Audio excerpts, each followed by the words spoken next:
Hey friends, welcome back to Midweek as we close out our series on Faith Deconstructed. Now, hopefully in this series, you've learned a little bit about this movement that is sweeping through our Christian culture right now, and that's deconstruction of faith, where people are being encouraged to leave the faith, to throw Christianity to the side, to say it's not true, whatever it may be, for whatever reason they want to. There's a whole movement of people who are shifting in that direction. And my guess is if you've been a Christian longer than just a few months, you've probably known some people in your life who may have deconstructed from their faith.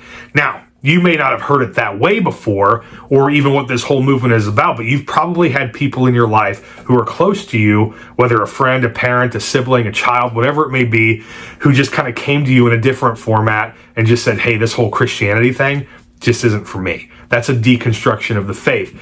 And so we've defined our terms, we've looked at what this movement is, and tonight we're going to be all the way on the practical side. Because the question is what do you do? How do you respond when someone in your life comes to you with this issue, right? They may not even be coming for advice. They may just be coming to you to tell you that they're leaving the faith. And so how do you respond to that when that happens? Tonight is going to be all about how you and I should respond. The very first thing we should do is pray. Right? I put that on the front because that is the most important thing you can do. Oftentimes, if you're like me, we put prayer as a last resort. We go and we talk to God about it after the fact because we're a fix-it-Felix kind of person. We just want to go and assess the situation and fix the problems ourselves. But that's never what God called us to do. And so we have to hand it over to Him. Talk to Him about the people who are deconstruction. Name them by name. Ask God to open their eyes, or if there's something you can do to help the situation. Bring God into the mix, right? And if nothing else, because of what Paul told the Philippian church in Philippians 4, is with thanksgiving and prayer, give everything over to God. Everything. Pray about everything. And pray without ceasing, right? You don't have to go into a formal format to pray. You could be praying as you're talking to that person right now and just say, God, I don't know the words I'm about to say, but I just want to make sure that I'm going to honor you in the process. I don't want to make this worse than it already is for their life, so I could use some help, right? And James 1 says that if you ask God for wisdom, He will give it to you as much as He wants, right? Because He gives that generously. So take advantage of that moment. Seek the wisdom that God has for you. Step 2, stay calm and stay in their life, right? I can't tell you how many times I've watched people freak out over issues like this. Now, is it a big deal? You bet. But there's a time and a place to deal with certain things. And when you freak out, I see this on social media all the time, right? You see debates on Christianity or political things, and everyone's got to throw in the Bible verses to try to make their point, all that other stuff, and you freak out. Like, just stay calm. But most importantly, stay in their life. Someone who's deconstructing, they're letting you know because they have a relationship with you. Now, how terrible would that be if they come to tell you, hey, this whole Christianity thing just isn't working out for me, and you go, oh, you got to stay away from me, and you start shunning them. Like, that's not going to bring them back, is it? So stay calm, stay in their life. Remember that they are probably on the back end of a crisis, which is what led them to their deconstruction. We talked about that a few weeks ago. They're probably dealing with something, and the last thing they need is you to kind of give up on them, right? So stay into their life. Another thing with this step is don't try to fix them. I see this all the time where we feel as Christians that we are called by God to go fix everyone's broken theology. Nowhere in the Bible does it tell us to do that, right? Jesus Himself didn't even do that, right? If people chose to go this way, He let them go. If they chose not to believe, He let them choose not to believe. He didn't go around to every church to tell them how wrong they were, or temple in His day, I suppose. He didn't go around to everyone who had different questions and tried to correct everyone's brokenness and broken theology. There's a time and a place to have those conversations, and the best way is to let them bring the conversations to you. So don't go out and try to fix everybody. You were never called to do that, nor do you have the capacity to be able to do that. Jesus Himself, He didn't do that. And so let's just relax for a second, take a deep breath, and just be a good friend. And probably most importantly in this step as well is to just live out the gospel in your life. Let them see what the gospel's done for you. Let them see how Jesus has changed your life. You can do that without saying a word. Just go and be who God created you to be. Go and live the joy that He's put in your life, right? Live it out. That's the beauty of the gospel. Go live it out. Let them see what they're questioning, and let them walk through some of your struggles, right? They're bringing this to you because you're important to them. So don't be afraid to share your story with them as well. Step 3, do a little triage. Well, what is that? Well, just go to any hospital and you'll figure it out real quick. What triage is when you assess the situation.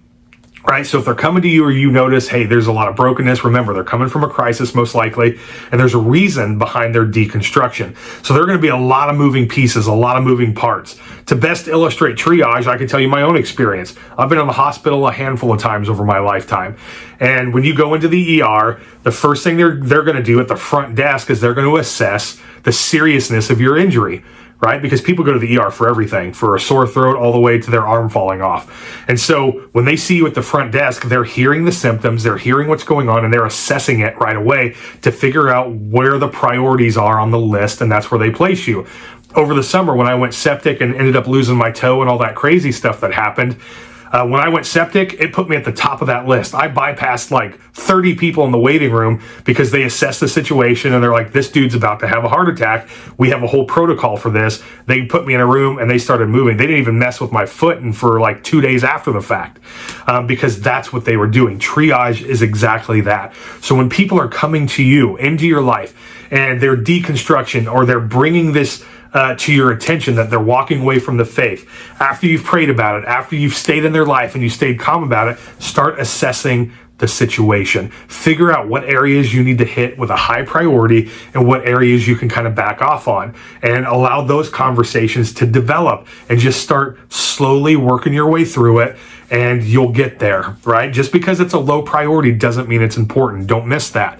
All of these things have to flow together, but you have to bring in God's wisdom. Again, James 1:5, bring that wisdom in and say, Lord, where's the priority here? What do I need to do? Do I need to go be a friend first? Do I need to invite them to church again? Do I need to have a Bible study with them? Do I just need to ask them if I could pray for them? Like, where do we need to go? And all of those questions will be answered as you assess the situation, and just let God kind of help you discern the wisdom in trying to navigate these hard conversations. And then the last part is set some boundaries. Set some boundaries and then respect their boundaries as well. This one gets awfully difficult when we talk about boundaries. We could probably do an entire series on boundaries, right? But what are boundaries? Boundaries are things that you have set, saying if you cross this line, here's what will happen. They're not always bad. Boundaries are great, right? It's about respecting you and your time, and it's also about respecting them and their boundaries.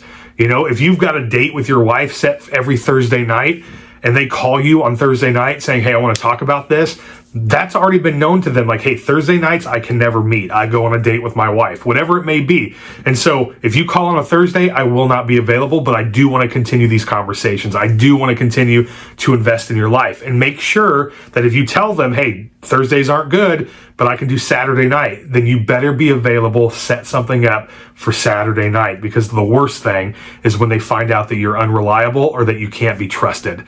And when you keep leaving them on the loop like that, it's just going to draw more tension, not just in their deconstruction, but in the relationship that you have with them. So have set boundaries, know the limits that you have, set those. Otherwise, you could be sucked dry of spending all of your time and investing in somebody for them to just walk away at the end. And then you've lost all of that time when you could have been producing other products somewhere else. And that's hard to say because it makes it seem like it's not worth it. It is. Don't misunderstand me here. But everybody who tells you, anybody who works in the counseling world or in the psychology world, they will all tell you boundaries are super important. That way you still have enough energy to live the life that God has given you. There is a time and place for all of these things to happen, and you have to set those strict boundaries. Make sure they're clear as you communicate them to them, and respect their boundaries as well. They may have some where they say, listen, I don't want to talk about Jesus. Okay, I just want to hang out with you, man. And if we don't talk about Jesus, that's okay. And if they bring up that boundary, hey, don't bring Jesus into this mix. I do want to be your friend. I still want to be your friend, but I don't want to talk about it. Then don't talk about it. Continue to love them. Continue to go out with them. Continue to be a friend to them. Continue to invite them over.